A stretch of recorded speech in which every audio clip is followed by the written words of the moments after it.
الحمدلله وحده و الصلاة و السلام علی من لا نبی بعد. و سلام بر همه شما بینندگان عزیز. در این لحظات مبارک قبل از افطار در خدمت شما هستم تا چند نکته مهم رو در مورد رمضان به شما بگم. لحظات نورانی مبارک است، نه اینکه شما منتظر غذا هستید که اون هم خودش یک عبادته، چرا که نخوردن غذا چی شما رو مانع کرده که جلوی شما غذا هست و نمیخورید؟ جز این است که دستور ارباب خود رو، الله رو جل جلاله رو، خالق خود رو ما انجام میدیم، یعنی چیز دیگه که مانع ما نیست، خودش عبادته. اما از این بالاتر چیزایی هست. ببینید وقتی که آیات کتب علیکم الصیام در سوره بقره اومد، بین این آیات یک دفعه خداوند یک آیه در وسط پرانتز باز کرده، یک آیه آورده، آیه 186 از سوره بقره، بین آیات رمضان است. اونجا میگه شهر رمضان، اینجا میگه احل لکم لیلة الصیام، وسطش یک دفعه آیه آورده اذا سألک عبادی انی فانی قریب اجیب دعوت داع اذا دعان. اگر که بندگان من از تو پرسیدن، نمیگه بهشون بگو، فوراً میگه من نزدیک هستم. خودش به بندگانش میگه عبادی، بندگان من، اجابت میکنم دعای دعا کننده رو وقتی که دعا کنه. به نظر من یک آیه خیلی بزرگی است که الله جل جلاله نازل کرده و متوجه باشید که انسان موجودی ضعیف و تا به یک هستی قوی متصل نباشه نمیتونه در زندگی موفق بشه. و این که در وسط آیات رمضان آورده، دلیل بر این است که در رمضان دعا اجابت ما، همیشه خداوند دعا اجابت میکنه، اما در رمضان بیشتر اجابت میکنه و دلیل هم داریم. ببینید فرموده که برای روزه‌دار یک دعای مستجاب است، کسی که روزه میگیره. دیگه در جای دیگه پیامبر فرمودن که وقت افطار روزه‌دار دعاش قبول میشه. چرا؟ معمولا دیگه آخر جمعه دعا قبول میشه. آخر یک عبادتی خداوند جل جلاله این رو گذاشته. این حج هم در آخر ساله. اگه نگاه کنید آخر مسئله خیلی همیشه اهمیت داره، چون میدونید که آخرین ساعت جمعه دعا قبول میشه. من لیلة القدر هم میگم که من آخرین روزای ماه رمضان باز میرسیم بهش، حداقل در 5 شب آخره. و در وقت افطار خداوند دعا رو قبول میکنه. حالا در اینجا چی بگیم؟ در حدیث پیامبر به ما گفته است که در این وقت، جابر رو روایت کرده، ابن ماجه ثبت کرده، حدیث صحیح است، که کل لیل، هر شب در وقت افطار خداوند یه عده‌ای رو از آتش آزاد میکنه. یعنی به اینا مهر میده، مهر میزنه روی پرونده اینا که اینا هرگز وارد آتش نمیشه. این بالاتر هیچ موفقیت نیست به نظر من. ولی یک لحظه نمیشه شما به اشتباه گاهی دست زدیم به کتری یا به چیز گرم، طاقت نیاوردیم. در اون لحظه حتی ما شک میکنیم که الله جل جلاله که اینقدر مهربان است چطور بنده خود رو عذاب میده، حالا که میدونیم که الله راست میگه و الله جل جلاله هرگز وعده خلافی نمیکنه. پناه میبریم به آتش. خب در این وقت یک قرعه‌کشی بزرگی میشه. خداوند جل جلاله هر شب در ماه رمضان یک عده‌ای رو، تعدادش معلوم نیست، از جهنم معاف میکنه به طور دائم. یعنی برای آینده هم.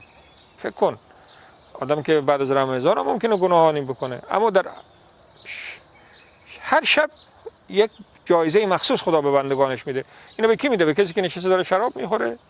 به کسی که اصلا روزه نگرفته؟ نه جانم، برای کسی که روزه گرفته. حالا این وقتی که دعا هم قبول میشه، در این وقت هم که داره خداوند یه ایده رو آزاد میکنه، آدم باید از خدا بخواد که خدایا گردن ما رو، جان ما رو از آتش جهنم حفظ کن. این دعا خیلی مهمه. دنیا 20 سال 30 سال که در بدترین شرایط هم باشی تموم میشه دیگه. آخرت جاویدانه. لذا این دعا رو کن. دیگه وقت خاصی که داره که میگم ماه دعاست، شما سحری خوانا بیدار میشید اکثر. از اون خودش وقتی از سحری بیدار شدی فرشته بر دعا میکنه، خدا خودش رحمت میفرسته. اما اون وقت هم وقت قبولی دعاست. در آخر شب الله جل جلاله طبق حدیث صحیح نازل میشه به دنیا و آسمان دنیا، میگه کی است که استغفار بخواد، کی است که حاجت داره، کی است که منو صدا کنه، یعنی بگو یا الله، میگه بله. حاجت میخوای میگه میدم برات. استغفار به طلبی، استغفارت رو الله جل جلاله قبول میکنه. وقت سحر خود به خود تو دعا میکنه، اون بسم الله میگه، الحمدلله که میگی، برای غذا هم میشه. خب عرضم به حضور شما که یک نعمت دیگه، پس در اون وقتم دعا قبول میشه. در طول روزم باید میدونی که آدم وقت روزه انکسار داره، ضعیفه، در حالت عجز، چیزم خداوند انسان رو قبول میکنه توش. یک نکته رو به شما خدمت شما عرض کنم. هر کس که حالا یکی از چیز دیگه استغفاره، چیز خوبی که آدم باید تو ماه رمضان انجام بده استغفاره. در حدیث هست که اصلا خود روزه، من صام رمضان ایمانا و احتسابا غفر له ما تقدم من ذنبه. هر کس که شب ماه رمضان روزه گرفت با ایمان و به خاطر خدا، تمام گناهان گذشته با بخشیده. در جای دیگه اومده، این حدیث همش تو بخاریه. ابو هریره، هر ستاش هم ابو هریره رضی الله عنه گفت، از پیامبر ما نقل کرد. من قام رمضان، یکی گفته من صام رمضان. کسی که در رمضان بیدار نماز شب خوند، هم تمام گناهاش بخشیده میشه. کسی که شب لیلة القدر خوند، تمام گناهاش بخشیده میشه. اصلا نماز خودش، روزه خودش کفاره است. در حدیث هست که انسان در بچهش، زنش، همسایش دوچار چی میشه؟ فتنه میشه. یعنی چی؟ یعنی اونا رو اذیت میکنه. آدم میتونه بچه‌ش هم اذیت کنه، زنش هم اذیت کنه، بدون اینکه عرضم به حضور شما نیت هم داشته باشه یا نیت هم نداشته باشه. انسان دیگه خطا میکنه، هر انسانی خطا کنه.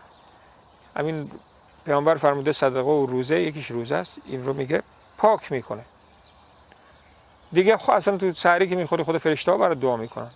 یه کسی جلوی تو غذا میخوره، فرشته ها برات دعا میکنن تا وقتی که تو داری اون داره غذا میخوره. تو روزه هستی، خب بچه‌ی که غذا میخوره، زنی که عذر داره یا مریض که غذا میخوره، تا در اون جلو داره غذا میخوره، فرشته ها برات دعای رحمت میکنن. دعای فرشته هم قبول میشه. پس ماه خیلی مبارکی است. البته این به ما که میگه گناهان همه بخشیده میشه، این یه توجه داشته باشید که چه گناهایی بخشیده میشه. گناهایی که انسان در حق خودش مرتکب میشه، دستورات الله رو عمل نمیکنه، اونم دو جوره. یه جورشی که باید قضایی کنه، مثال نمازو، خب اونو باید قضا رو نمازش بخونه. اما اگر گناهایی هست که شد و رفت دیگه تموم شد، فیلمی رو نگاه کرد، کار بدی رو انجام داد، اینا همه بخشیده میشه. یکی هم هست که در حق مردمه. در حق مردم شما گناهی میکنی، آیا اونا چیکار کنیم؟ اونی بازم دو حالت داره. یکی این است که شما قدرتش داری حقشونو بدی، باید حقشونو بدی دیگه. اما قدرتش نداری حقشو بدی، یه گناهی کردی در قبل، مثلا نه طرفش هست نه هیچی، نه پولش داری، حالا پولش خوردی، اونا رو امید است که الله جل جلاله معاف کنه. چرا که حدیث گفته که همه گناهاش بخشیده میشه. گناهانی که انسان یعنی دیگه آب رفته دیگه به جوی بار نمیگرده دیگه، یه گناهی شد، فرصت توبه هم نیست. ولی غیر از این انسان سعی کنه این ما رو استفاده کنه به توبه کنه. چرا؟ وقت توبه است. چرا؟ برای اینکه در این ماه شیطان ها بسته، در جهنم بسته، در بهشت باز، رحمت الله گسترده، همه اینا تو حدیث هست. پس این وقت توبه است، یعنی آسون میشه توبه و همه دارن عبادت میکنن. در شب قدر اونقدر فرشته زمین نازل میشه که زمین جا نیست براش. لذا فرصت توبه است و انسان توبه کنه. آقا میگه من توبه میکنم، باز توبه میشکنم. خیلی خوب، تو توبه کن، همون نیت همون توبه ای تو ثواب است. تو ماه رمضان فرض کن تو شب قدر توبه کنی، ضرب در 83 اندی سال میشه، 1000 ماه میشه، بلکه بیشتر. خیلی خوب، اینا رو خدا ثواب میده. پس از این فرصت انسان استفاده کنه برای دعا، برای استغفار، برای عرضم به حضور شما توبه. این ما برای همینه. اصلا هدف این است که ما از این استفاده ها بکنیم و خدا کنه که هم من هم شما توفیق این رو داشته باشیم. دعا کنیم، استغفار بطلبیم، بگیم اللهم ربنا آتنا فی الدنیا حسنه و فی الاخره حسنه و قنا عذاب النار. الله همه شما رو حفظ کنه. ما رو از دعای خیر فراموش نکنید. الله حافظ و نگهدار شما.